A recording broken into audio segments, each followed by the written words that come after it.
రక్షణ పొందిన తర్వాత దేవుడు నన్ను ప్రేమించాడు, దేవుడు నన్ను ప్రేమించాడు, దేవుడు నన్ను ప్రేమించాడు, దేవుడు నన్ను ప్రేమించాడు, కాపాడుతాడు, కన్నీరు తుడుస్తాడు, లేవనెత్తుతాడు, క్రొత్త జీవితం ఇస్తాడు, ఆదుకుంటాడు, స్వస్థపరుస్తాడు, లోటు లేకుండా చేస్తాడు, వాకిలిస్తాడు, వస్తువిస్తాడు, వస్త్రమిస్తాడు, అసలు విడిచిపెట్టనే అంటున్నాడు. ఇవన్నీ దేవుని ప్రేమలో నుంచి వచ్చిపడే ఆశీర్వాదాలు.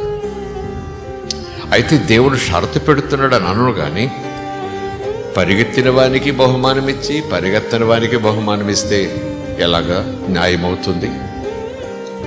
పరిగెత్తే వారికి బహుమానం ఇచ్చి పరిగెత్తని వారికి బహుమానం ఇస్తే కాస్త ఇబ్బంది కదా.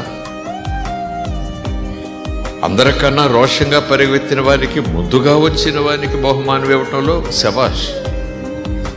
వెనకాలొచ్చిన వానికి ఒక ప్రోత్సాహం, నువ్వు కూడా ఇలా పరిగెడితే నెక్స్ట్ టైం నీకు బహుమానం, ఇది నీకు కూడా అని ప్రోత్సాహం.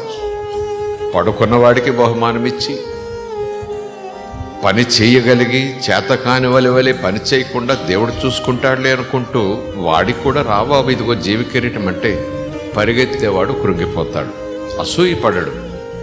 పరిగెత్తకపోయినా నాకు ఆ కిరీటం, పని చెయ్యకపోయినా నాకు ఆ కిరీటం, నేను పడుకున్నా నాకు ఆ కిరీటం. దేవుని బిడ్డను కాబట్టి నా కిరీటం అంటే ఏ పందెంలోనూ అలా ఉండదండి.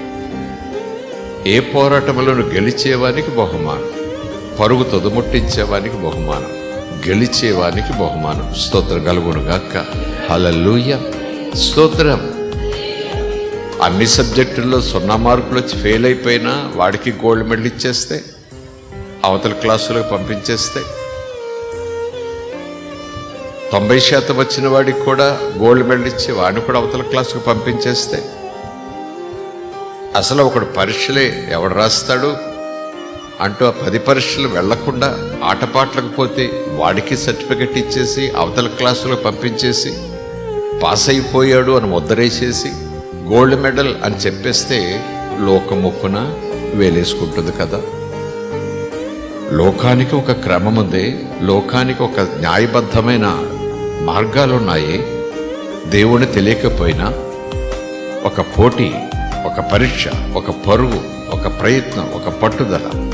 నిజానికి 99 వచ్చిన మార్కులు, అందుకే గోల్డ్ మెడలు, అందుకే సర్టిఫికెట్ అంటున్నారు. కానీ 99 ఎందుకు వచ్చాయి? పడుకుంటే వచ్చాయా? కష్టపడి చదివితే వచ్చాయా? శ్రమపడి చదివితే వచ్చాయా? ఆటపాటలు పక్కకు పెట్టి, పండగలు పక్కకు పెట్టి నేను పాస్ అవ్వాలి, కాదు 90% కాదు 100% రావాలి అంటూ ఇహలోక సంబంధమైన పిలుపులు, పేరెంటాలు పక్కకు పెట్టి, ఆటలు పక్కకు పెట్టి, పగలు రాత్రి పుస్తకం పట్టుకుని తెలియనివి తెలుసుకుంటూ, తెలిసిన మరలా తెలుసుకుంటూ కష్టపడ్డాడు, శ్రద్ధ కలిగి ఉన్నాడు, ఏకాగ్రతతో ఉన్నాడు. ఖచ్చితంగా ఎంత చక్కగా వ్రాశాడు, దానికి మార్కు. స్తోత్రం కలుగునుగాక. వెయ్యాలనుకుంటే 99 నేను అంకెలు వేసేస్తాను నా ఇష్టానుసారంగా.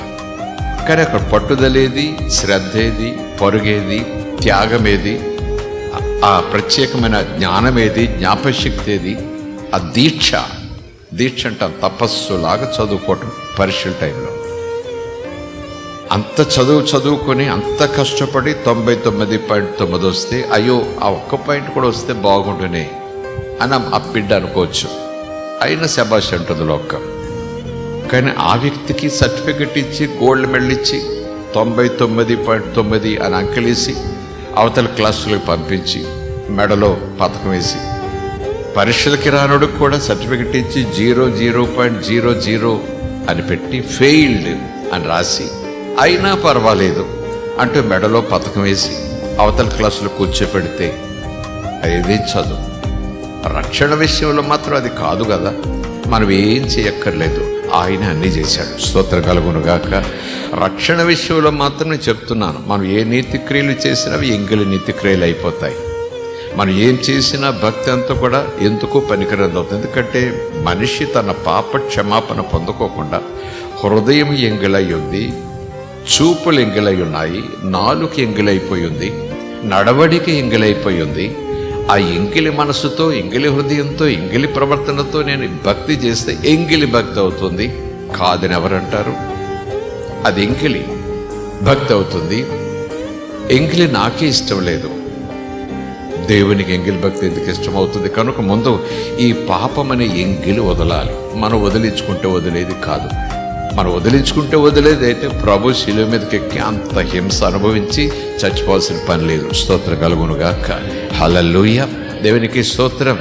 కనుక మనం చేసిన కార్యాలను బట్టి కాదు, మన భక్తిని బట్టి కాదు, అసలు ఎవరు ఆ విషయాలు లెక్క పెట్టుకోవడానికి వీల్లేదు. కేవలమైన కృప చేత మనము క్షమాపణ పొంది రక్షించబడి దేవునికి పిల్లలై నరకమును ఆయన ద్వారా తప్పించుకొని పరలోకమునకు చేరే మార్గంలోకి వచ్చేసాం.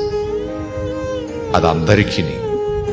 కానీ ఆ తరువాత ఆ భక్తిలో ఎదగటం, ఆ వాక్యములో ఎదగటం, సాక్ష్యంలో ఎదగటం, ప్రభు కోసం ఎదగటం, నేను ప్రభు బిడ్డను కదా అంటూ రోషంగా ఎదగటం, విశ్వాసాన్ని కాపాడుకోవటం, ప్రతికూల సమయంలో స్థిరంగా నిలబడి ఉండటం, ఆయనను ప్రాణం కన్నా ఎక్కువగా ప్రేమించటం, దీనికి బహుమానాలు ఉంటాయి.